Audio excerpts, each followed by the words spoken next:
Well, howdy fucking hey, y'all.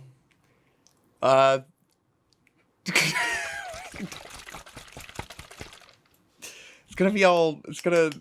it's dangerous.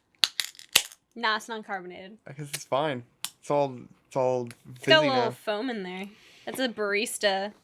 What's rehab. up, guys? Welcome back to Vic and Hope talking about things. It's a Vic and Hope podcast extravaganza, I guess. Are we doing video podcasts? Is that what our channel is? I don't know what we are. Discussions. Vodcasts. Voguecasts.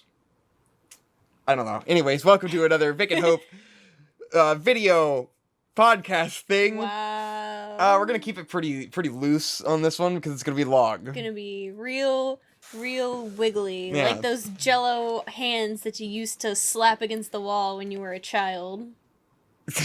Yes. Buckle up.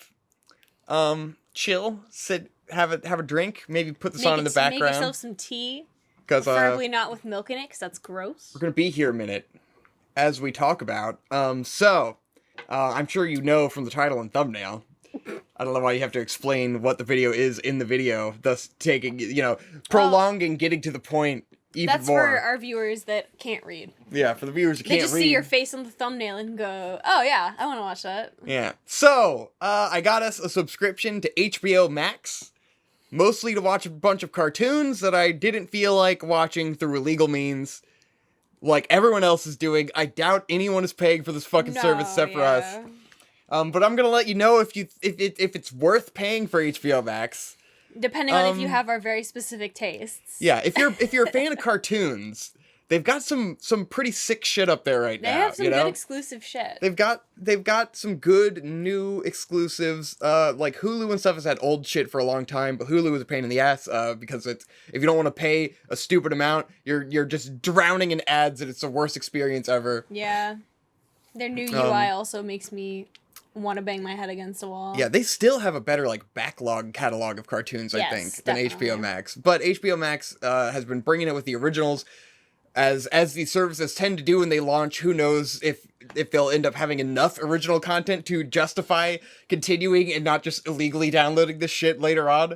But it had enough upfront for me to go, okay, I can justify paying a couple months of this, checking all these shows out, because sometimes it's about getting the service and then seeing what's there and finding something that you didn't know you wanted to watch, you know? Like with illegal downloads, you can easily target and watch something that you wanted to watch, but you except won't it's going to be more of a pain in the stumble ass. upon something you didn't think you want to watch. You won't end up watching something that was already there. So that's the joy of streaming services if you're a dumb fuck like me, who doesn't go on the internet and look for recommendations and wants it put in front of him. Anyways. If you want to be a little baby who's spoon-fed. Yes. But there's quite a few things on HBO that were catching our interest. So they have an original series called Close Enough. That's by, I guess we'll just get into it. Let's talk. As I say, do you want to give the rundown and then get into it, or just go one by one? Let me give the list. So the things we watched. I think it'll be in the thumbnail, right? Do we need to? Let's just give the list. Okay. All right, we watched Scoob, the new Scooby-Doo movie. We watched, in case that wasn't apparent, Genndy Tartakovsky's Primal. This was something that aired on TV, but it was on Adult Swim about a year ago. Yeah, but it's streaming for the first time on HBO Max, so check it out for that. We've been watching Harley Quinn, the DC original show that is, I guess, under DC's app paywall, you know? Yeah. But it's on HBO now. HBO has all the DC Universe stuff. Thank God, because no one in the world wants to pay for the fucking DC service. Yeah, so, that's we're watching Harley Quinn. We've been watching Close Enough, the new original show by the guy who does regular show. What's his name? Quintel. J.G. Quintel. Awesome guy. Regular show, timeless classic. This show, we'll give you our opinion on it momentarily. And then there's the Adventure Time BMO special. Hey! An original Adventure Time special that is BMO. That got made for HBO Max. Did this air? It didn't air, right? It was made just for HBO. Very weird. It's weird that they've got all this Cartoon Network original content. I'm not sure what they're going for. I guess think getting families in. I don't know. They may even have like some Looney Tunes, like new Looney Tunes original content. They have a lot of like WB and Looney Tunes, and I think HBO is owned by Warner Brothers or something. So it makes sense in like a corporate sense, but it's like it's just interesting to see like Cartoon Network originals being made for this service, and like that's the new home for, and especially because they're more adult focused shows for the most part. Yeah. Like, close enough, you know? But then they also have, like, Sesame Street. They have that Elmo Not Too Late show. So there are kids. Like, HBO Go and stuff has always had that, because HBO bought Sesame Street, like, however long ago. Yeah.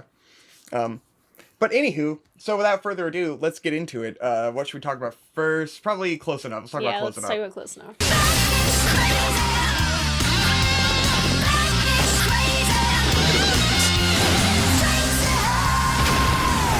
Last night was so great. Really great night. Really, really great. Probably the best thing on this list. My favorite. Yeah, that is the best thing on this list, I would say. In typical fashion from the same guy who made Regular Show, they definitely tone it down on the absurdity. It's much more grounded. There's no, beings coming in from another, well, I guess, kind of. Well, it's not as absurd as Regular Show, though. Yeah.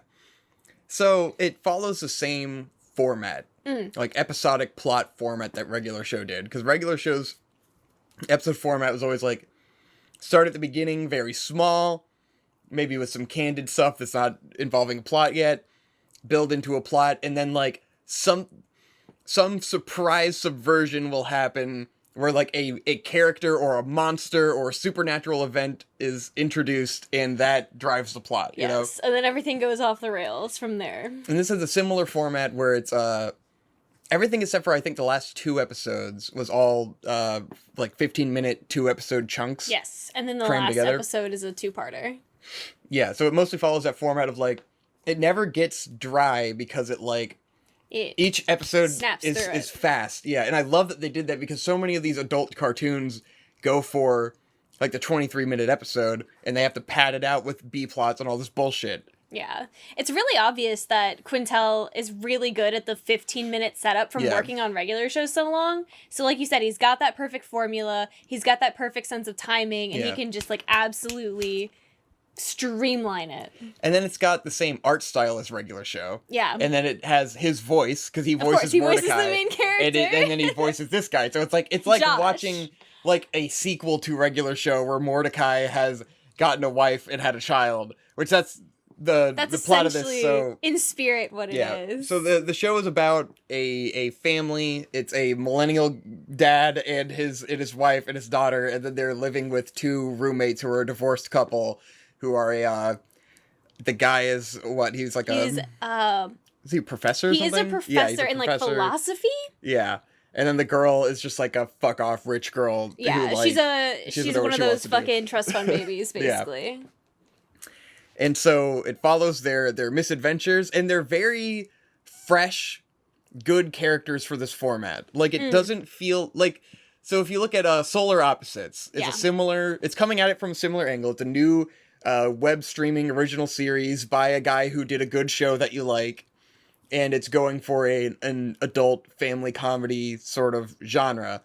But whereas Solar Opposites kind of follows these archetypes that are tired and like, and you don't really care, and it feels like it's just a slight twist on like the same shit that all these other family shows have been doing for decades. And the characters in Solar Opposites are really weak. Yeah, they're really weak and undefined, and they're not relatable in any way. No, they're aliens. Like, but don't say that like it's impossible to make an alien relatable. Like it's totally doable. They just didn't do it. It's just it's a very by the numbers kind of show. Whereas this show is like it feels really like full of heart. It feels really specific. It feels like this is probably representative of J.G. Quintel's life, you know. It's a very, someone has experienced this, and they're telling you their experience. And that's what Regular Show is like. So it feels like this is coming from that same place. It feels very sincere, and the couple feels both incredibly unique for a TV couple and also like the most relatable shit I've ever seen on a screen.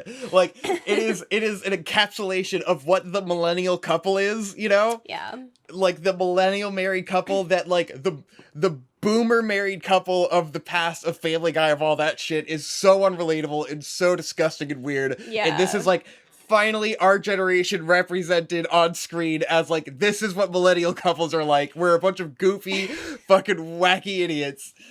Not to say like, oh, we're like, millennials are amazing, but it is like there's a fundamental difference. For yeah, sure. It's a completely different dynamic. It's really interesting that I don't think I've ever seen this married relationship dynamic represented in a show like this. Like it's the meme of the boomer husband and wife has lived on for so long that I feel like I just felt like it would never end. And I hope this is a signifier that we are done with that fucking bullshit trope of husband and wife hate each other, but they can't leave. It's always they hate each other, they're disgusted with each other, there's always conflict between them, everything is always a husband and wife can't get along kind of thing, or they have to learn whatever. Fuck all of that, it follows none of that. My wife, she's crazy, but I guess I have to deal with her. Like, and maybe it's a sign of like, oh, this is a younger couple, they haven't been jaded by years and having multiple kids and whatever. But it just feels fresh because they are always on the same side, you know? It's never, they're never against each other. Yeah, they find conflicts that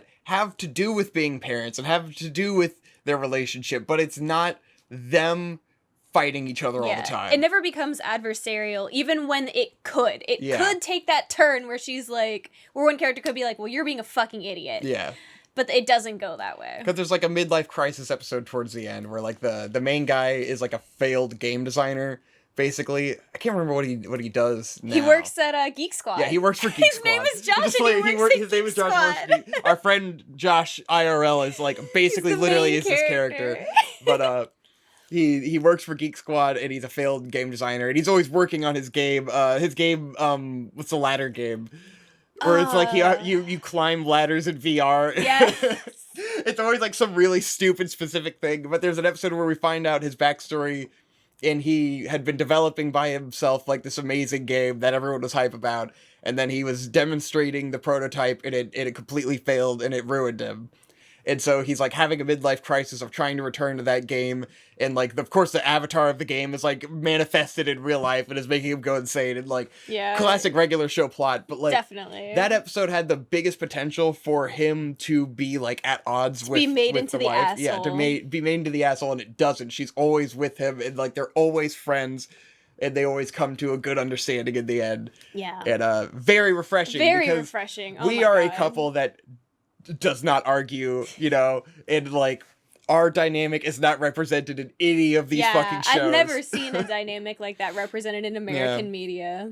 This feels the closest to how we are, especially in the way that you know, girl is more responsible and guy is fucking artist who's fucking a total retard. I always think of the episode where the wife is, she goes to open houses to look at the houses, so like good. because it soothes her and it's like this happy place because she shares this house with these divorcees and it's all chaos. And she comes home from the open house. And at the open house, she'd been admiring like one of those IKEA slow close drawers where you gently push it closed and it slides in. And she's like, wow. And she gets home and Josh is immediately he jams a knife into one of the drawers and goes, look, it's just like the slow close drawers. And he slams it closed and she's just standing there like, ah. This is absolutely something I would do. It's a very thick turn. I like fucking died. I was like, Jesus, that's I was just trying to show you the doors. It's slow closed. I can do it too. Yeah, all their struggles are very relatable, even though we don't have a child. Right. And will not have a child. But they're just really great characters. But that's and then just the other proof that characters are good too. Yeah. Great characters all around. Very unique approach. Very relatable problems and struggles.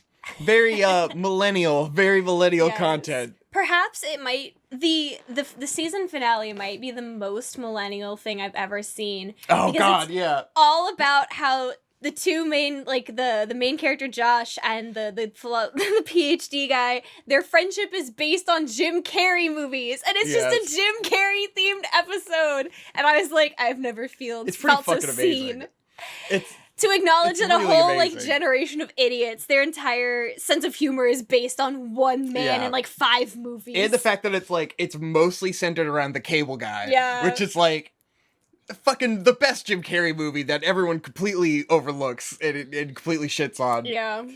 And it's just like all these fucking cable guy references and memes. And I'm like, it's so fucking I cannot even imagine not understanding every single fucking joke in this episode, but there's some people who this is just completely missed. There are people who that will not connect with at all. Yeah. It blows my mind. It's just like, I wonder what it's like to be a human being whose sense of humor is not based on Jim Carrey. Yeah. And then I'm like, God, we need to do like reviews of all of those fucking movies.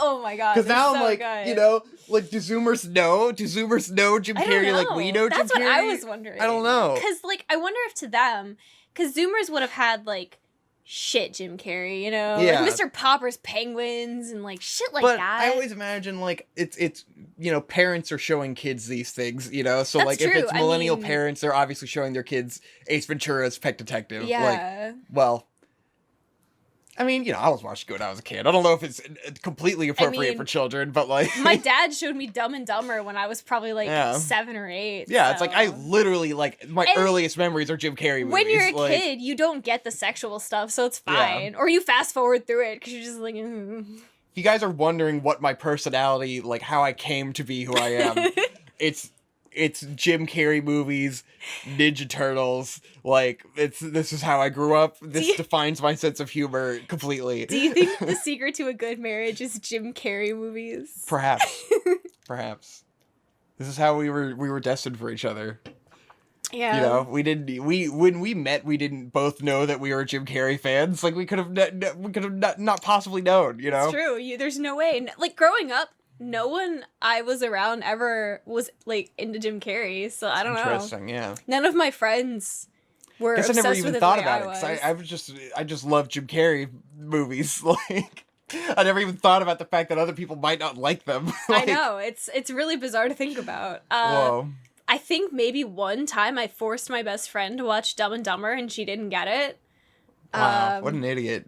But yeah, now that I think about it, all of my friends, not about that life. Wow.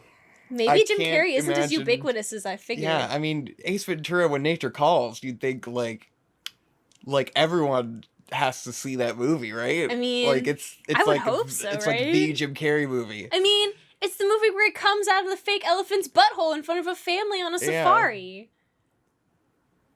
Okay, right, leave a comment. Leave a comment if you have seen how familiar you are with Jim Carrey's good work, his early work. Comment your generation, yes, your familiarity with Jim Carrey, and if we your should social security number. If we should review every Jim Carrey movie. I almost want to do a does it hold up, but, like, obviously for me they're all gonna hold up, and we've already watched them like a year ago. So, like, I have them all on VHS and shit, so it's, you know, I can watch these endlessly. I'd love it if somehow if the new generation didn't know the joy of Jim Carrey movies, then, if we could spread that. Yeah, I might have to spread. I haven't seen a lot of videos on it. I don't know. No. Or at least from notable people, you know. I cannot believe we got to see a cartoon in 2020 where the main character references the scene in Dumb and Dumber where there's like, do you want to hear the most annoying sound in the world? Oh my god. So fucking good. So good. He's the cable guy. You gotta watch the cable guy. The cable guy's amazing. Let's do a video on the cable guy. Anyways, before we just gush about Jim Carrey for the next Welcome to fucking Jim hour, Carrey cast. we have more shows to get through, goddammit. Alright, Adventure Time BMO special. The chaos. I'm in trouble. A weary traveler arrives.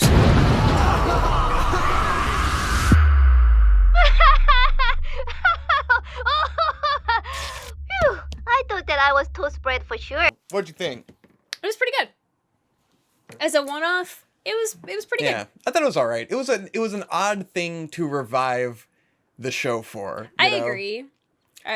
Like, it's one of those.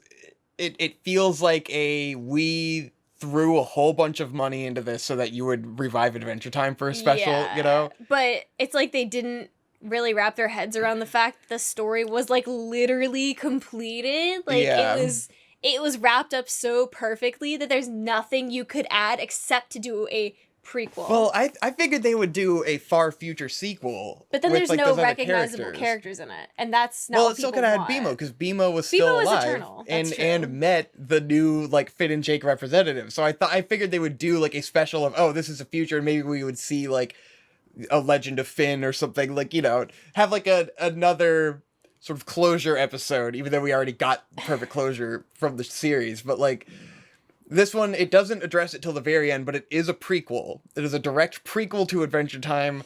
It doesn't make sense as a prequel to Adventure, but Not I guess it doesn't matter, But it doesn't you know? really matter, does it? So, like, the plot of it is BMO is on an adventure in space, ends up on, like, a space colony where, like, a political struggle is going on, and BMO is part of all this, resolves it, and then ends up back, on Earth, or whatever the fuck, where the land of Ooh, and meets Finn and Jake for the first time, which is an interesting segue into. But it's so weird as a thing that BMO did, because we know BMO's origin, you know. Yes, you're just kind of like, wait, so BMO left Earth, and then he came back, you're like, but then he acted like he'd never been there before. How the fuck did BMO? Well, it's like BMO to pretend like BMO doesn't know what Earth is, but just like, how did BMO get into space? I don't know. I have no idea. And I guess it really doesn't matter. Because we've had addressing trying to get into space in the show before, and it's never been successful, it seems. But BMO got into space, doesn't matter. Completely doesn't matter, because the whole plot of this has nothing to do with any of the characters of the show besides BMO. You remember what happens? I mean, there's a rabbit girl, and she's real smart, and she's good at, like, inventing and shit. Mm-hmm. And, they steal power cores from within different sections of the city, because there's a guy running, like, a not quite military faction, but something adjacent to that. Yeah. Where he's promising, like, peace and prosperity for the land if he can get all these power cores and, like, restabilize There's the a conspiracy space colony. going on. But in reality, he's actually an asshole, and he just wants to power his spaceship so he can leave and fuck over all these people. Yeah. It was fun. You know, it's a good little special. Yeah, I mean, as a self-contained story, I think it's totally fine. I guess, like, it's nothing worth getting HBO Max over. That's what's weird about it, is that it's just, like, a 45-minute special that it's like, if it were on TV, it would make sense, but, like, for it to be made for a streaming service as, like, a launch title, it's like... It's bizarre. Why? Like, but it's that so weird. BMO special has been in the works for, like, years. Oh, well, that makes sense. So perhaps it just became that HBO Max was a good place to dump it, rather than playing it on HBO. Yeah. I don't know. I'm sure there were lots of corporate politics going on. Oh, I'm sure. Which is a big shame with all of this shit when it gets on streaming. Is that, like, Close Enough is really great, and it should be on Adult Swim. You know? Yeah. And definitely. I don't know if, like... It's like any of these things... Like, it got confirmed for season 2. Yes. Right? Which is good. But Close Enough, and I know this because I've been following JG Quintel's Twitter for a while, but Close Enough has been in the works for years. Yeah. Fucking years. It was a dead project, and I had found it in, like, 2017 or so 2016, and it just hadn't been updated in forever, and I was like, oh, well, this must have got caught in development hell and died. So when I saw them say that it was going to be on HBO Max, I was like, what? Yeah. Okay. It's a double-edged sword where it's like, part of you thinks like, oh, it's on HBO. I wish it were on TV so it would have the bigger audience that it feels like it deserves, you know?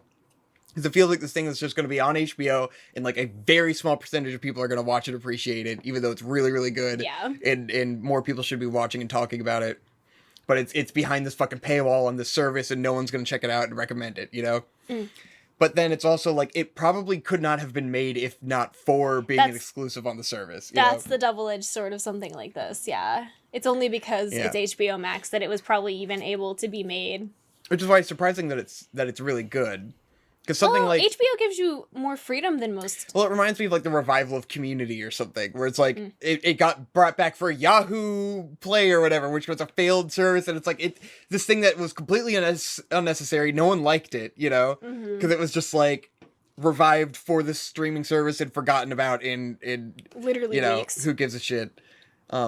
Certain things have been more successful with that, like Arrested Development, which, I mean, none of the seasons that have been on Netflix have been good, but like... I was gonna say, that's not really... I don't know if I'd count that as successful. But it's like Netflix, you know that there's an audience there. Yeah. now, and it's like something can get big on Netflix, but like I don't know that something can get big on HBO Max, because it's like HBO Max right now is like a subset of people who like HBO, I guess. It's weird. Yeah. I don't know how to market it as like, this is another Netflix, not just like HBO. And I think the one big thing HBO Max might have going for it is that it has the Ghibli movies. Yeah. So people will get it to show their kids like the Ghibli movies. Yeah.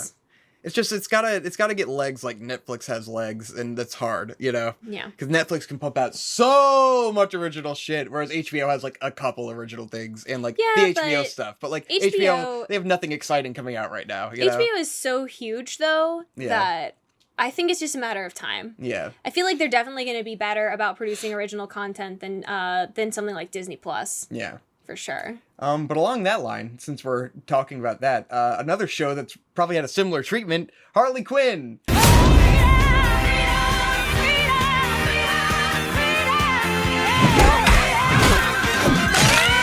Harley's at Penguin's nephew's bar mitzvah. Seems like she's doing pretty well. You know she has HPV, right? Most sexually active adults do. Hey. Because this is a show that was released on the DC platform, which fucking who knows who the fuck has that? You have to be a niche of people who give enough of a shit about DC to get their thing, and not be so much of a neckbeard that you literally won't try watching this show because it looks like it's about feminism. It's got girls. It does have girls. Literally, like, it's not till, like, season 2, episode 6 that it felt like there was a really feminist episode, but, like, I don't know. Yeah. But it's not, like, completely besides the point. Obnoxiously feminist. Yeah, but, like, now that this is on HBO Max, it's easy to access. Yeah. We had watched an episode of this before as on our Patreon. It had been recommended to us. And we enjoyed it. In our $10 reward tier as a rant topic. Yes. We enjoyed it quite a bit. We didn't get around to watching more of it. Because, again, it's just a pain in the ass to go find it. Yeah, because we're on, like, Kiss Cartoon or whatever the fuck. And it's like, it's just, I don't want to have to hook up a computer and all this shit every time I want to watch something. And then, like, fucking, it'll always glitch out and all this. I gotta deal with all this bullshit and I don't feel like dealing with it. We're lazy, watching stuff basically. on stream sucks when I can just put on an app like HBO, put the show on, and it'll autoplay the next episode. I'm like, I'm just laid out. I don't want to get up every time I want to put on a new episode. I don't want to move. But anywho, we had already watched all these other things, and I was scrolling through like, I wonder what else we can get out of HBO, and I was looking through all the DC shit. I'm a DC cartoon boy. I grew up on DC cartoons. They do which have the has good cartoons. It has a lot to do with me enjoying this. There's a lot of stuff I really appreciate about it. But we saw that Harley Quinn was there. We had enjoyed an episode before, and so we were like, let's give it a shot. Let's see if it goes to shit. Let's go. And it's been a pleasant surprise. It's been pretty consistent. We're a couple episodes into season 2 now. Yeah. And overall, I have to say, surprisingly solid. Yeah. I am not a person who likes Harley Quinn at all in almost any iteration that I can think of. I hate the all of it. I hate all of it. Yeah. Which is why I'm so surprised that I really enjoy this iteration of her character. I think it's coming from the right place, because I've talked about Harley Quinn a bit before and sort of the mistreatment of the character. You have, because yeah. Harley Quinn came out of, it was an original character of the Batman animated series. And she only existed in that, and she had like a whole arc and all the shit going on in that, where like she's the Joker's sidekick. She eventually leaves the Joker and becomes a lesbian with Poison Ivy and Poison like Ivy, right. and all the shit that she went through in that show. And so this show feels like an extension of that universe in the best kind of way. Where, like, I grew up on all of these DC animated shows, and, like, the version of the characters that exist in my mind are the versions from those shows, you know? And this show very much follows those character designs and backstories and aesthetics and ideas. So, like, I really appreciate that. And it feels like this Harley Quinn is that Harley Quinn. Yeah. And, like, it's about, it's a new take on her. It's her origin story, basically, is season 1. Is like she's leaving the Joker at the beginning of the season, and like it initially, I could see how people might find it cringy in certain ways, partially because the show is very loud and the characters are yelling a lot, and like that is the number one thing where I'm There's like, this is gonna turn people off because of how much yelling there is, but. like the best character in the show is Poison Ivy, and she is there to offset that yelling, you know. Exactly. And she's a great, she's very, very much the voice of reason. Yeah, and straight she has kind of man. some funny fucking lines. She is the funniest character. Some good shit. But I mean, she has a lot of like really out there, really off the wall characters to play off of, which I think is the strength, because those characters are so kooky. When she like inserts like her opinions, it's like, yeah, it's really fucking funny. Yeah. So the show kind of, the overarching plot of season 1 is that Harley Quinn, you know, she splits up from the Joker. She's learning how to get over him because he's so like, you know, they had this toxic relationship and she is psychologically damaged and dependent on him. So she's learning to get over to the Joker and sort of building herself up as a villain because she desperately wants to get into the Legion of Doom to validate herself. She needs to prove herself badass. that she's not just a sidekick. Yes, that she's not just a sidekick. So it follows that plot. She gets a crew together where she gets Clayface, a very hilarious interpretation of Clayface, where he thinks he's this like thespian. A thespian, this actor, and he talks like this, and he does all these fucking hilarious characters, and like he actually is pretty funny. It's pretty funny. At first, I found it to be a little annoying, but the more he was around, the more I was like, the characters they're really good. They play off of each other because they're all completely absurd, you know, and they all have their own sort of unique voice to them. So she teams up with Clayface and King Shark, who is like a hilarious, like techie. He's bizarre. He's a bizarre character. It's very interesting. That's a unique character. He's like a super good boy, and then he'll also like bite people's heads off out of nowhere because like he is very much a shark. He is a shark, but he's also a good boy. Yeah, he has some very good moments, and then you have what's the little guy's name? Psycho, Dr. who is Psycho. a Wonder Woman villain, and he gets canceled for saying cunt. He says cunt while he's fighting Wonder Woman, and he starts getting canceled. Stops what they're doing and is just like, and then he tries to go on a talk show and explain why he said cunt and apologize. Is there with his wife? Yeah, but he ends up saying cunt more, and so he gets super canceled. And so the only job he can get is working for Harley Quinn. Yes, it's pretty funny and pretty good. And then she's got like the old man who's her landlord, who's like an insane old cyborg, who's like a CIA agent, war criminal, old Jew. He's wacky as fuck. And then you got Poison Ivy, who's like the embodiment of like a millennial like activist, but she's like, got like an interesting like. Not going too hard on it. Just she's like the Audrey Plaza or something like you know, like she's the girl who's too cool for all this shit, but obviously is completely a nerd. Which you get more and more of her being that way. Where it's like she is a complete faker. She puts on a complete facade, and she's a total dork. And like you know, definitely. that classic, especially archetype. Once you get into her relationships developing with Kite Man. Fucking Kite Man, who's like just this guy that has a kite. He has like a kite that folds out of his back and he becomes a kite. Like the only reason I even knew about Kite Man was because when I used to watch I Hate Everything, he used to use Kite Man in his intros for some reason. And I was like, what the fuck is this? And I guess now I was like, all right, I guess that was real. That was a real thing. Yeah. It takes some very interesting interpretations of some of the characters, like Bane. I fucking love this iteration. Bane is super hilarious, but it's like funny. It's interesting because it's like the original sort of cartoon Bane design, but then with the voice of the Dark Knight Bane.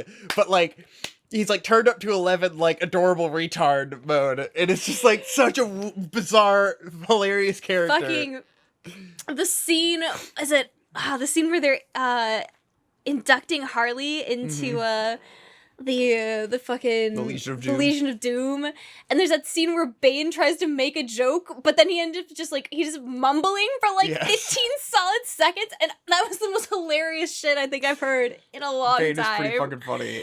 And it's just like they just portray him as like this senile, insane person, and everyone just shits on him constantly. Everyone is constantly dunking on Bane. Like I was born in the darkness. No, it's just about shadows. God, I just love this interpretation of Bane and this great. playing it up. It's a funny show. It feels like it's written by the people who did the Venture Brothers. Yeah. Like it's got a very really similar does. sort of comedic style to that. very unique. I mean, probably fucking one of the best DC cartoons in It's gotta fucking be forever. in a long time. Definitely the funniest thing, which Definitely. is shocking. It's shocking that it's so funny and so good. If you had told me there'd be a Harley Quinn cartoon in 2020 that I would think is one of the funniest things that came out this year, I'd be like, no. And I guess it's like it does a great job of, it never gets into like the stupid Deadpool reference humor, you know? Like, I am not a fan of the fucking shitty Deadpool comedy style. So, like, take it as a huge compliment that this show is hilarious without being anything like the Deadpool shit that I cannot stand. Because that's what you think this is going to be, you know? Really you think mimetic, they're gonna go with that. like, yeah. I think there's a similarity in, like, the gore. Like, there's lots of gore comedy. But, like, somehow it doesn't bother me. It, like, it feels like it belongs there, you know? Mm-hmm. Because the show is so absurd, and it kind of... It's almost it's a relief because we've had these villains in these shows for so long and they're never allowed to kill anyone. And this is like the Joker murders people. There's villains who just murder people. The hilarious CG blood effects where blood is just spurting everywhere at all times. If I were to, there's some odd elements of the show, if I were to critique it in some ways, where it kind of takes a weird stance where, like, it's about bad guys, you know? Yeah. But they generally aren't ever doing anything bad. They're more like anti-heroes than bad guys, really. Like, that kind of bothers me, because it is, like, just let them be bad guys, but then it's like, I guess there's not enough you can do with a bad guy, because a bad guy is meant to be stopped, you know? Yeah. And, like, if they succeed, then the plot is over. Yeah. You know? It's kind of an odd where, like, they're kind of a third party, and, like, they end up working with Batman a lot, and it's like, you could make the argument that Harley's more of an anarchist than a bad guy. She really is, because she's mostly against the Joker, so it's like it doesn't make sense for her to be, like, off fighting Batman and fighting good guys when, like, obviously her main antagonist is the Joker. Something you know? else. Yeah. So yeah, she exists kind of outside with her own goals. And season 2 kind of lets her get away with that, because, like, at the end of season 1, basically all hell is unleashed on Gotham. Is absolutely wrecked. Gotham sinks and it becomes Gotham chaos. Does sink. So, like, better earthquake show than Japan Sinks 2020. Yeah. So she kind of ends up as, like, a good guy fighting all the bad guys, but it's in a chaotic environment where she's trying to become the king bad guy, right, you know? Yeah, she's trying to be the HBIC. Yeah, and I guess it makes sense because it's, if you want to get into some social politics of it, there is sort of the patriarchy of the Legion of Doom that is keeping her out, and so it's really like she is fighting the structure of the patriarchal villainy, you know? Which, I mean, she doesn't say it exactly like that, but, like, it is clear she's fighting the structure of the hierarchy of villains. The show does a good job of, like, of not hammering you on the head with any sort of message or anything, you know? It's like, I think I can talk about how it's about fighting the patriarchy of the Legion of Doom villains, but that's like, never, it's not, like, beaten into your skull during the show. It never feels like the point of it. It's just kind of a funny, fun show, you know? And it's like, you get it. You get what she's doing, but it's not done in a preachy way. Yeah, it's never preachy or annoying. And it's a fresh take, and it is like it takes the plot in interesting directions where it's like, because it is Harley Quinn's show, it kind of abandons the constructs of what this would be like if it were Batman's show, you know? Especially at the end of season 1, where it's like this, it takes it in this whole new direction where, like famous Batman villains are being murdered and they're gone, you know? Like, Scarecrow, dead. Penguin, fucking dead. Like, it's all these big villains that would never die in a Batman series, you know? And that's kind of the highlight of where some of this DC stuff, or some comic book stuff in general, is when, like, they a lot of the times they won't take bigger risks because they have to connect to this expanded universe. Yeah. And this is not connected to any expanded universe. They have a total sandbox. Its own thing, yeah. So it can treat the other characters however it wants because they're not important. Like, this is Harley Quinn's show. The Justice League, not important. They get, like, banished at the end of season 1 and, like, you don't see what happens to them. Bye. Like, presumably they're just dead. Like, Aquaman comes, they treat Aquaman like shit.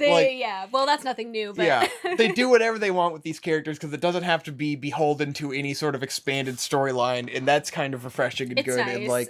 And, a lot of the better comic book stories will take that approach where it's like, this is its own canon and nothing else affects this canon, and so we can do whatever the fuck we want. We can have Harley Quinn annihilate Gotham and just have complete anarchy and take it in our own direction, which is kind of cool.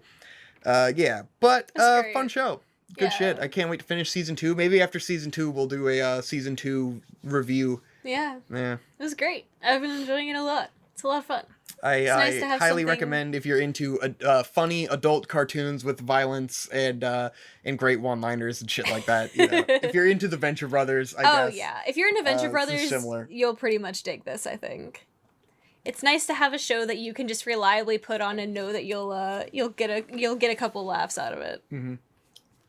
It's interesting. Like the Venture Brothers is all about like parody characters of famous cartoon characters. And then this is like parody characters of actual DC, like they are the DC character, but they are like a parody of how version they're of it. perceived by pop culture. Yeah, so it feels a lot like Venture Brothers in that light. Mm-hmm. Okay, moving on. Our final contestant this evening. No, we still have 2 more. Oh, we do? Let's talk about Genndy Tartakovsky's Oh, Primal.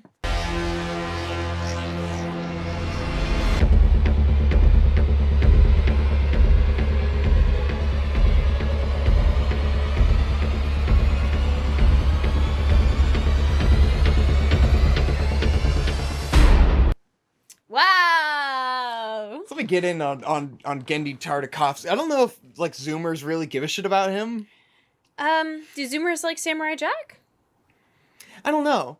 Do you? But it's there's a difference between just like knowing him because of Samurai Jack and like when I was a kid, Genndy Tartakovsky was like the Quentin Tarantino of cartoons. Well, I mean, you now know? that's the guy that does Castlevania, so he's been replaced. Exactly. He was replaced by the guy who does Castlevania. But like that was like the only cartoon director name I've ever known, you know, because Cartoon Network pushed like his name because he did Dexter's Lab, and then he did Samurai Jack.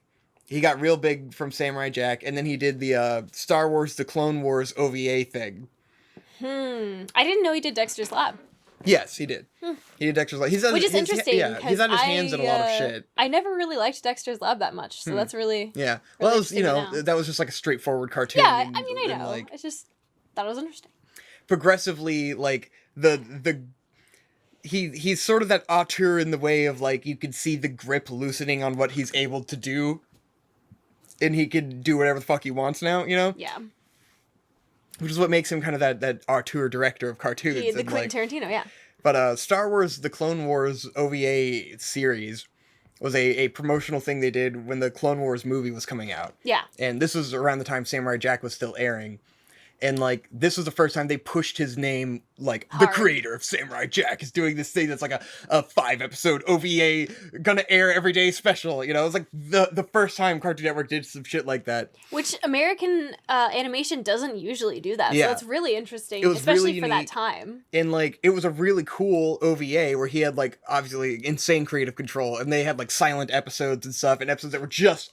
It was just action. He very obviously likes the silent episode gimmick. Because he's very obviously inspired by anime and like Akira Kurosawa and shit. Oh, and yeah. like, you know, you understand his influences, especially with Samurai Jack. But like in Samurai Jack, he had a lot of artsy episodes where he was able to do like a silent episode or like or the legendary like black and white color samurai fight. Do you remember that one? Fucking insane. Where it gets into like black and white panels and like Jack is dressed like a ninja and it's just like just eyes, like all that cool shit. So like growing up, he was like this legendary director guy, you know, you knew his name. It was like, oh shit, what's he gonna do next? And then he like disappeared for a long time. He was gone for a while, yeah. I don't know if he was doing stuff that I just didn't know about, but like he disappeared for a long time. Samurai Jack never ended. And then they created the last season of Samurai Jack on Adult Swim, which me and you both completely did not like. Some people love it. I don't know why, because I think it's totally I feel fucking like it's a awful. total betrayal of what the point of the cartoon is, but whatever. Yeah. Not the point here. But that felt like one of those where director comes back and has unlimited control over what he wants to do and does something lame with it. It's you know? Twin Peaks: The Return. Yeah, Twin Peaks: The Return, exactly. Controversial takes, bro. But yeah, I thought it was super fucking lame. And it was like, okay, so you had complete control and you decided to do this, you know, great. Okay, cool. And so Primal is another OVA sort of thing, kind of like the Star Wars Clone Wars thing. It's 5 episodes? Yeah, 5 or 6 episodes, aired on Adult Swim once, I guess. And it was like, Genndy Tartakovsky's Primal! You know, his name and then, of course, first, you know, name of show second, like, oh, Genndy Tartakovsky! It's marketed as, you know, oh, it's gonna be so brutal! Yeah. Oh! And it's like, okay, so he's doing, like, whatever he wants, he's doing some kind of art film kind of thing, and it's, but, I don't know how I feel about this one.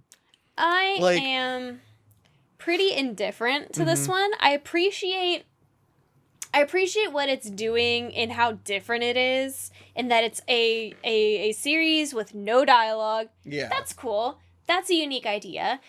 But to what end? Yeah. Is the question. I think that's the problem. I think there's a lot of really cool sequences that are explored in the show, like different action set piece kind of sequences. But there's really only so much you can do with a character that is a dinosaur and a caveman. Yeah.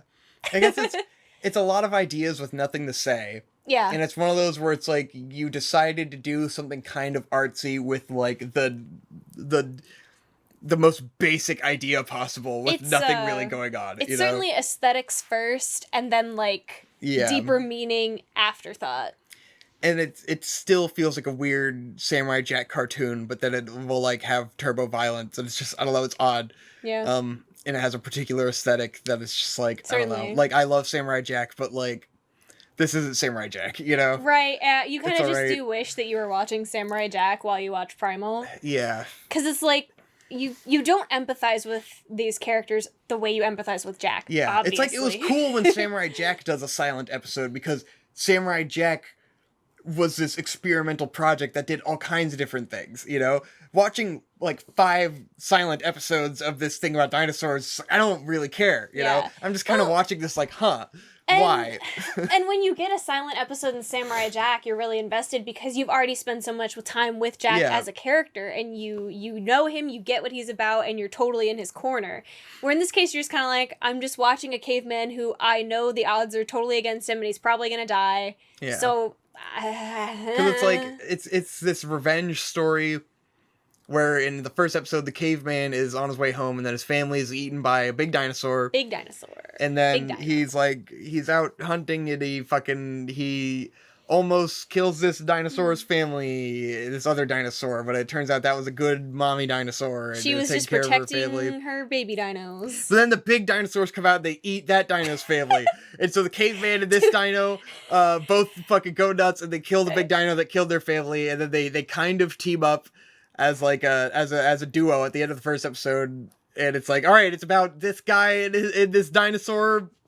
But, like, that plot is resolved at the end of the first episode. Yeah, that's the thing, and then you're like, well, where is it going from here if you're not getting revenge on the big family killer dinosaur?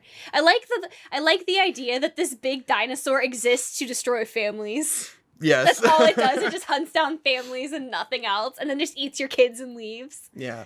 It's like, it is, you know, it's fun, I guess. There's a couple episodes of, like, you know, his bond, like, the next episode is, like, figuring out the dynamic their relationship of their relationship. Yeah. There's big action stuff. I'm struggling to fucking remember what even happens. I remember the last episode. There's the scene where it rains a whole bunch and they get swept away in like a flood. Yeah. That was kind of neat. There was like snakes in the water and shit. And you're like, this isn't realistic, but it's kind of cool to watch. Like, there's some fun action set pieces and some interesting ideas. And, like, there's the one where they get taken into, like, that cave at the top of the thing. And, like... Oh, yeah. And then, like, the Chupacabra episode, the bat people. Yeah, they were, like, the monsters. little monkeys who were retarded. Like, the little humans. That was kind of neat. Yeah, it's like, there's neat stuff. Dinosaur. It's like... You had to climb that big tower. It's worth watching if you're in the mood, you know? It's just kind of like... Like, we watched it with Brando, and it was a good time. We all had fun. Because every time something brutal happened, we were all just like, yeah! Yeah, it's like, definitely if you have, like, a couple drinks, maybe if you're high or something, like, it's probably a fucking great time. It might be scary or if you're really into this, you know? Like, maybe a lot. Yeah, I mean, it's just like, whatever. It was neat. Last episode, he gets in, like, a battle coliseum and goes fucking completely berserk. He gets roid rage from drinking he drinks, like, Hulk juice and fucking goes completely insane. And there's lots of murder, which that was a bunch of fun, I guess. Yeah, that was, like, as a like, big fun gore finale of crazy shit. It's pretty fun. Yeah. I like it. It's like, and then, of course, like, the dinosaur dies. And you're like, Yeah. oh. Poor Yeah, Dino. I don't know what I thought was going to happen. But that's Primal, you hey. know. Fun fact, talking about that and Genndy Tartakovsky's Tartakovsky? legacy just unlocked a repressed memory in my brain that I used to have a crush on Samurai Jack. I was like, wait, oh. Well, now you're pulling that out? Now you're pulling that out? I just unlocked that in my brain myself. And my brain went, hey, remember? And I went, Now you got a crush on what? Samurai Jack? Oh. So it was like Knuckles, Samurai Jack, And Danny Phantom. Danny Phantom. I told you about Danny Phantom. Yeah. But that one for some reason was locked away and I only just now remembered it. Samurai Jack, huh? Oh. Weird. We'll take a little break. Thank you for And then we'll get into the last thing we watched. jogging my memory. There she is. Now she's perturbed. She says, no, I don't want to be on camera and you can't make me. You gotta make sure you get her to sign a waiver. And we're back! Sign the waiver! Lala doesn't want to appear on camera. Anywho, so what's the last thing we watched on HBO Max? This justifies the whole price of it. Oh, yeah, I mean, obviously. So the last thing we watched was the 2020 CG movie spectacle, Scoob. Scoob, do you realize where we are? No. Look around, man. The clean, modern aesthetic, the cool blue color palette. We're in IKEA. the Falcon Fury. Did you say IKEA? Nope, I said Falcon Fury, just like you. Scoob! Victor, what did you think about Scoob? I mean, it's exactly what you think it's what you think it's gonna be. You know, it's cringy, annoying, modern kids movie bullshit. Can I say something that might ruffle some feathers? You liked it? I loved this movie. Really? I loved it. But like in what? In the way that it was so entertaining and so packed full of bizarre shit. Yes, it was strange. That it was like, it came back around to kind of being like adorably stupid.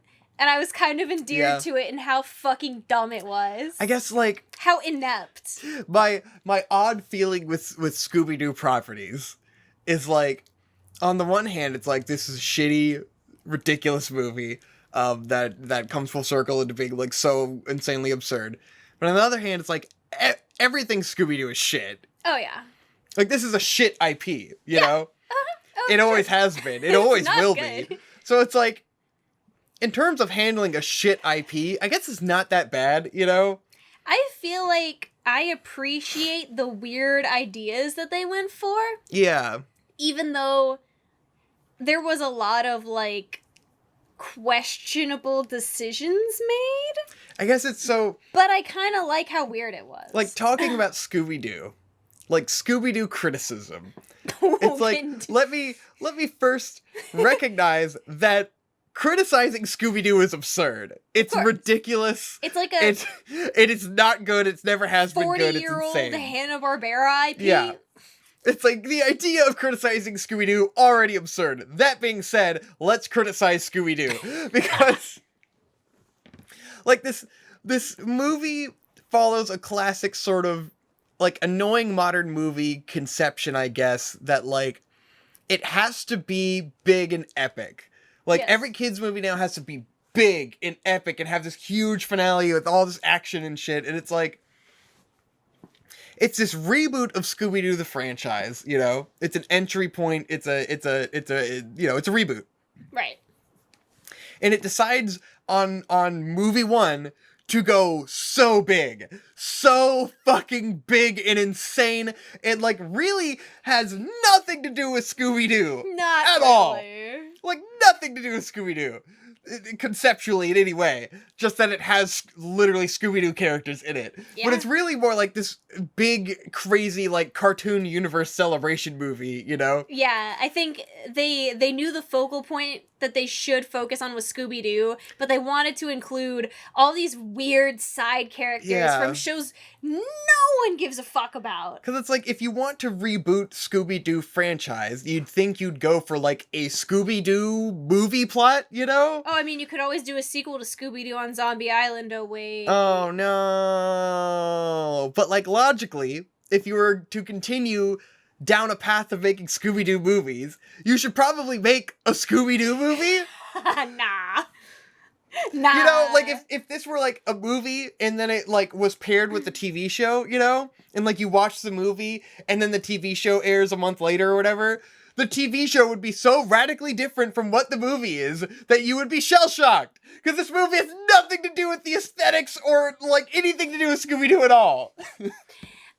What studio made this movie? Do you remember? I don't know. It feels like DreamWorks or something, but like couldn't possibly be it's just DreamWorks. fucking kids movie studio, you know? It's just But, like, every kids movie. I feel like there's only 3 or 4 studios that are making kids movies. Like WB animated or something.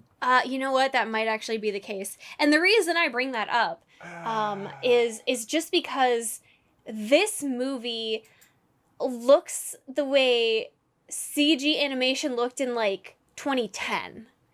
Like the CG somehow looks so dated that it comes back around to being like kind of charming in a way that it doesn't look good, but you're kind of like, it's unique.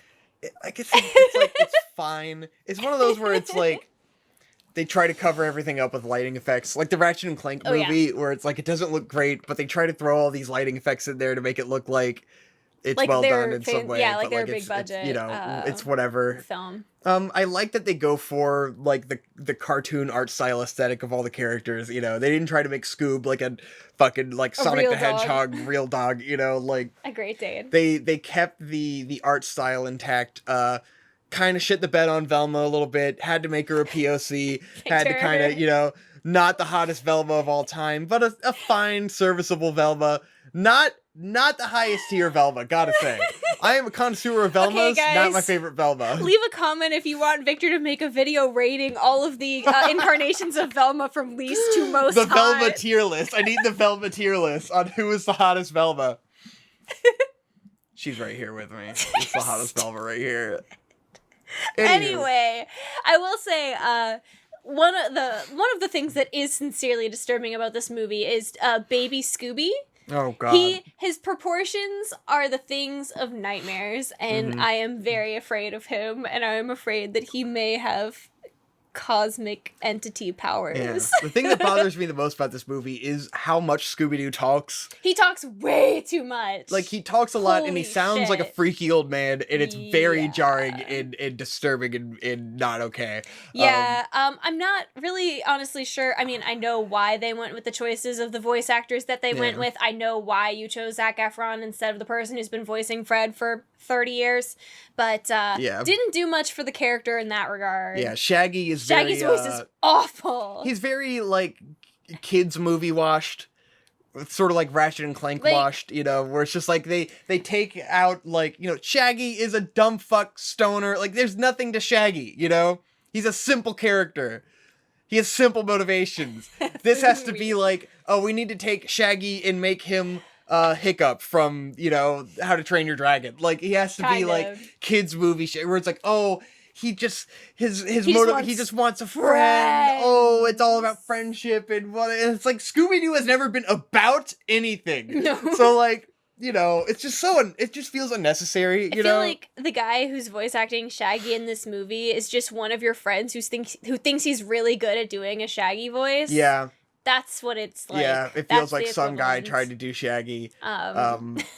Very lazily written character to just kind of feel like every kid's movie protagonist ever. So the basic premise of this story is that as a child, Shaggy is extremely lonely and he has no friends and everyone thinks he's a dumb piece of shit. But he runs into baby Scooby-Doo as he's running away from the police for stealing some meat from like a gyro shop. And so he's just like, oh yeah, well this is my dog, so you can't arrest him. And they do a bit with this that I actually thought was pretty funny, where the police officer's like, what's his name? And of course Shaggy's like, Scooby? He's like, last name? He's like, Do? And he's like, middle name? And he's like, Doobie? And he's like, all right, well you can't arrest a dog with a middle name. And he leaves. And I was like, all right, that's kind of stupid, but it's kind of funny. Yeah. The concession that you can't arrest the dog. The funny part was the name. dog has a middle name, but you can't arrest him. The Scooby Dooby Doo was fucking stupid. So I hated it. No, the name is retarded, but the concept of that joke in my brain, I just found the that to be idea funny. that they felt the need to give an origin of Scooby-Doo's name pisses me off to no end. Yeah. It's just fucking Scooby-Doo. Yeah, exactly. But and now he's named after Scooby Snacks. By right, the way. Like that like, fucks what? with me a little bit. Like, wait, so Scooby Snacks were a thing prior to? Okay. Like, it always made sense that there were Scooby Snacks, like a branded product, and his name is Scooby. Like, I always just assumed they named it after him. Like, as a child, as a kid, I always just thought they were just snacks for Scooby, therefore they are Scooby Snacks. Exactly, but then exactly. Like, I think it was in a pup named Scooby-Doo, where, like, the Scooby Snacks they're in, like, the Scooby Snacks factory in an episode and stuff. Like, this is, like, a product, you know, of Scooby Snacks with Scooby on the box. It's weird. It's meta. But yeah, so they grow up together, they join, Mystery Incorporated, they're solving capers, and then, it's revealed that there is a big plot where Scooby is related to, like, Emperor Julius Caesar's dog or some shit like that, and so he's super important, and he has this big plan in life, and... Like, the central villain of this movie is, what's his name? Dick Dastardly. From Wacky Racers. Do you guys know about Wacky Racers? Yeah, so Dick Dastardly is after Scooby-Doo. Why is he after Scooby-Doo? So, it turns out that Dick Dastardly opened a portal to hell so that he could rob hell. And his dog, Muttley, got trapped in hell. So he needs Scooby-Doo because Scooby is a direct descendant of Alexander the Great's dog. There you go, it's Alexander the Great. And so Alexander the Great created this gateway to hell that can only be opened by a human and a dog that are best friends. And the dog has to be a descendant of Alexander the Great's dog. That is the plot of this movie. I love that. What? I fucking love that. It's so over the top. Dick Dastardly from Wacky Racers sent his dog to hell to steal gold from Satan, to steal gold from the devil, and then he got trapped in hell, and he had to reopen the portal to hell with Scooby-Doo because Scooby is a descendant of Alexander the Great's fucking dog! It's insane. It sounds like you made it up. Like, it's insane. This feels like something you would read on fanfiction.net when you're 13! Ah! And it's like, okay, I hate the idea that Scooby is a special dog. I hate it completely. Annoying, but it's funny. The plot is so fucking insanely absurd that you gotta love it. You gotta be like, what the fuck were you smoking when you came up with this shit? First of all, Muttley is terrifying looking in this movie. Yeah. I am very scared of him. Then they also include, like, the caveman. What the fuck is his name? Yeah, I God don't damn it. remember. What's his fucking name? But, like, yeah, so the center, like, they team up with Blue Falcon. Blue Falcon is a is hero. in it. He was from a classic cartoon, and his dog. What's the cyber dog? Oh, fuck. Fucking Robo Gooch. I don't know. Robo-Gooch. Fucking he's got the stretchy neck and the stretchy Robo-Mutt. legs. Who gives a shit? Yeah, we team up with those guys. I guess they've teamed up with them in previous Scooby-Doo cartoons. Hanna-Barbera properties are fucking all over the place because it's one of those where it's like, yep. It feels like Harvey Birdman, Attorney at Law, It where really it's just does. like these fucking characters it's the flying baby in and version out. of Harvey Birdman. And it's just so bizarre because it's like,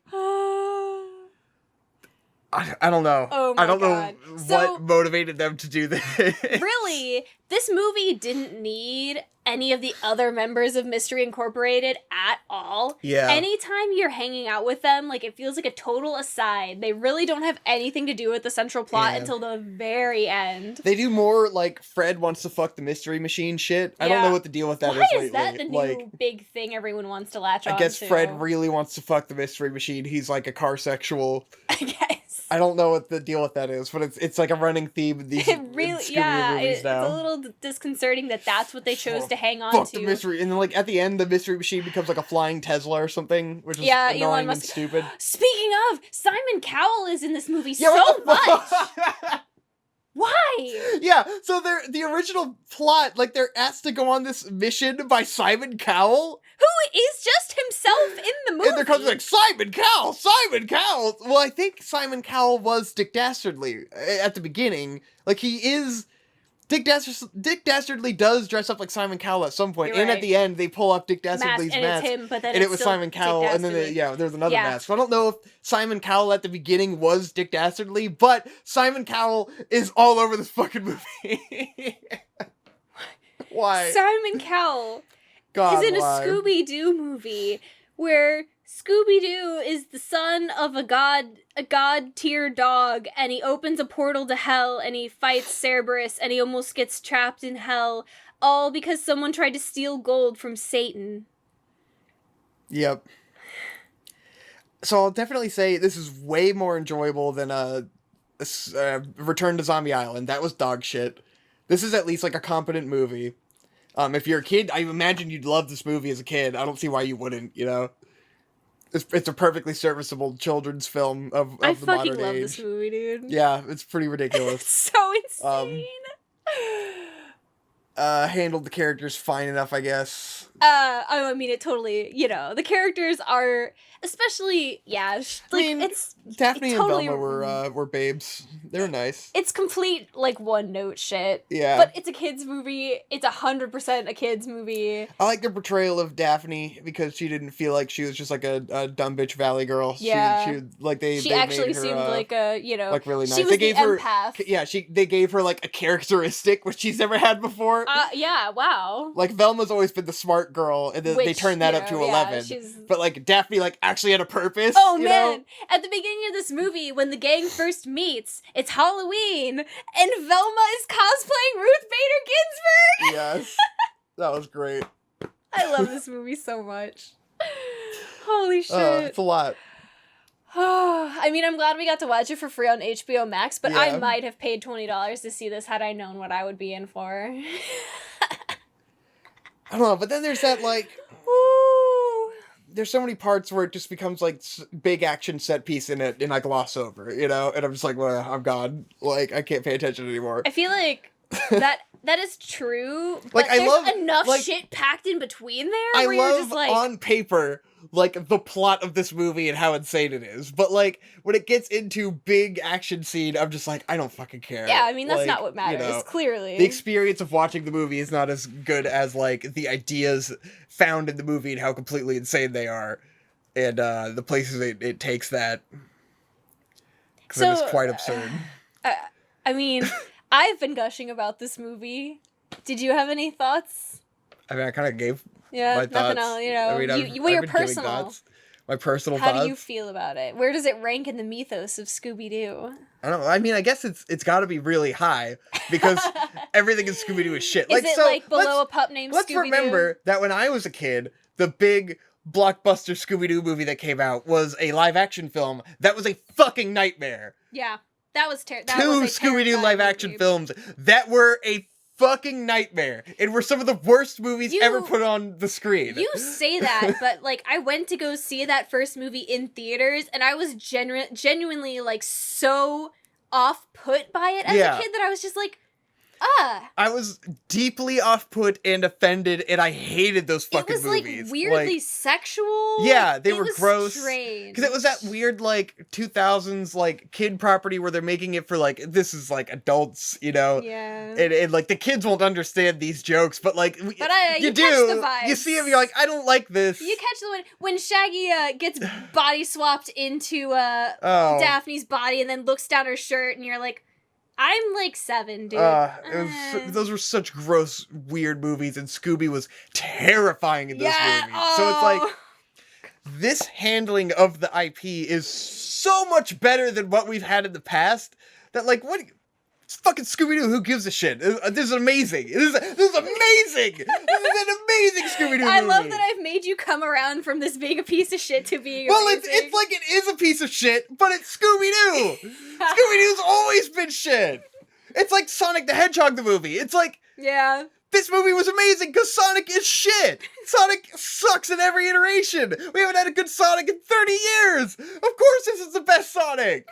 So what you're saying Scooby-Doo on Zombie Island is like the Sonic anime movie, you know? Yeah. Like the Sonic the Hedgehog animated movie, which we watched recently, and it's like, it's not even that good. It's not that good. It's like the best Sonic But thing it that's is ever the been best made. Sonic And I watched it, movie. I'm like, this is actually a lot more boring than I remember. Yeah. But it's still way better than anything else that's come out. It's like, yes, obviously this is a great Scooby-Doo movie, because everything else is shit! So what you're saying is, Scooby-Doo on Zombie Island, a pup named Scooby-Doo, Scoob, trash. Probably. Okay, just checking. Oh my god. Or maybe the Scooby-Doo that had the Simple Plan opening is above. Oh, no, What's New Scooby-Doo? No, fuck What's New Scooby-Doo. I hated What's New Scooby-Doo. What's New Scooby-Doo? I gotta take a poo. What's New Scooby-Doo? No. Did you like that show? No. Okay. But I thought it was pretty funny to say that. I was about to judge you. did. I was about to judge you hard. Did you like What's New Scooby-Doo? Did you fucking like What's New Scooby-Doo? Wow. You're learning a lot about me tonight, huh? I like What's New Scooby-Doo. Were you in love with Shaggy? No. Definitely not. Oh my god. I mean, who didn't have a crush on Samurai Jack? I'm gay. I'm joking. Okay, sure. Did you think you would end up talking positively about Scoob for probably like 15 to 20 minutes today? I don't know. Well, I don't know. Because the movie is exactly what I thought it was going to be. But then I guess it's not, like, I guess it's the realization of, like, you see the trailer and you want to go like, oh, this is going to be dog shit. But it's like, but it's a Scooby-Doo movie. Like, I don't care. Of course it's dog shit. But then it's like, it takes the plot in such a fucking outlandish direction that you can't help but respect it. And be like, this is amazing. Yeah, I mean, balls, fucking kudos for the plot, my dudes. Like, it's like they went for it. I don't know who thought of that. They fucking went for it. And I don't know who the executive at the studio was like, yes, but thank you. The fact that it leads to the climax of they have to close the door to hell, but someone has to be on the inside and someone has to be on the outside. So Shaggy has to volunteer to lock himself in hell to close the gate. And then Shaggy is trapped in hell. Look, what? At first, Scooby is like, I'll be the one to be trapped inside. The fact that Scooby and Shaggy were given the dilemma of who has to be trapped in hell. Prisoner's dilemma. But then Shaggy is like, no, my entire purpose in life is to be your friend. I'm a piece of shit. You have more purpose on this earth than I do. Let me be trapped in hell. How did he get out of hell?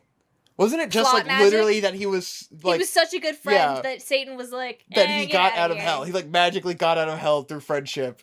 Yes. It was pretty good. That's pretty much exactly But what I no, have Scooby cried. Scooby cried. Yeah. Scooby cried. Of course.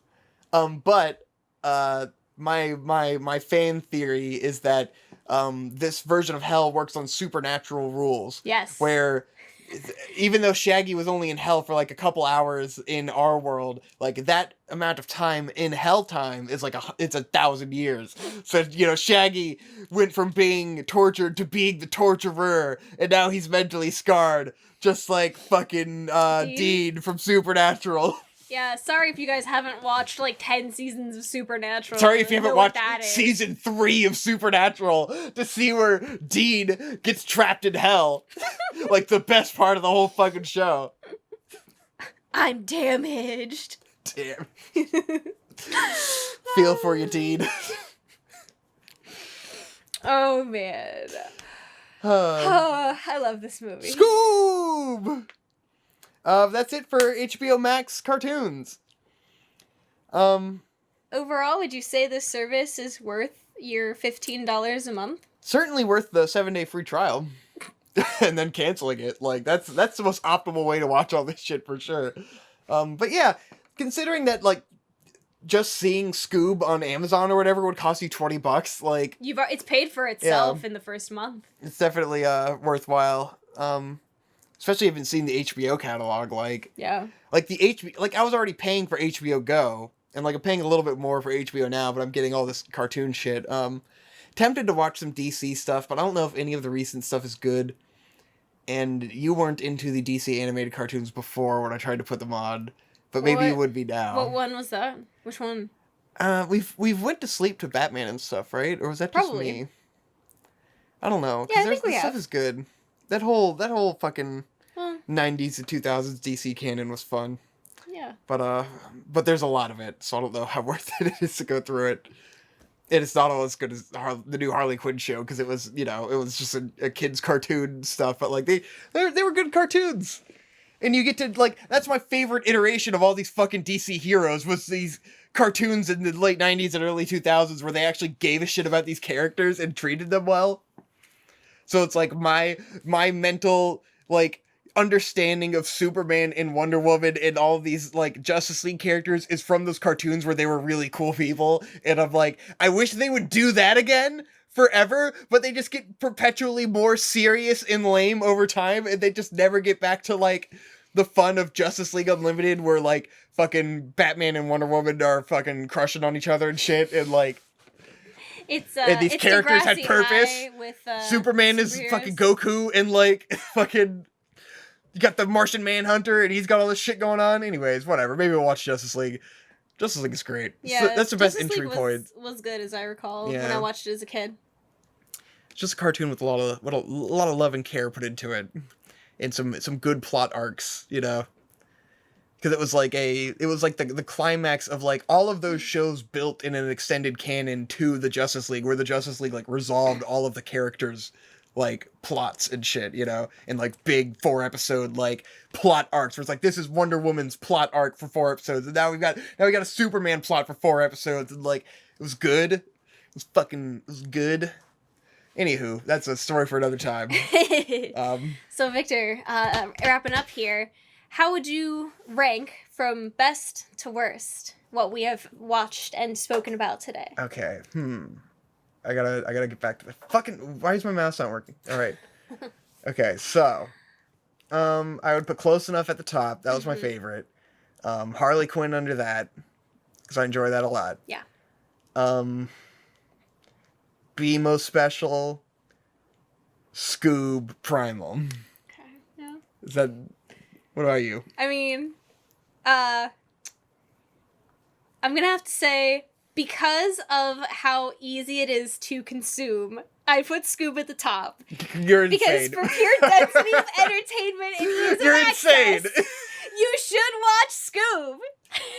Then Close Enough, Harley Quinn, Primal, BMO Special.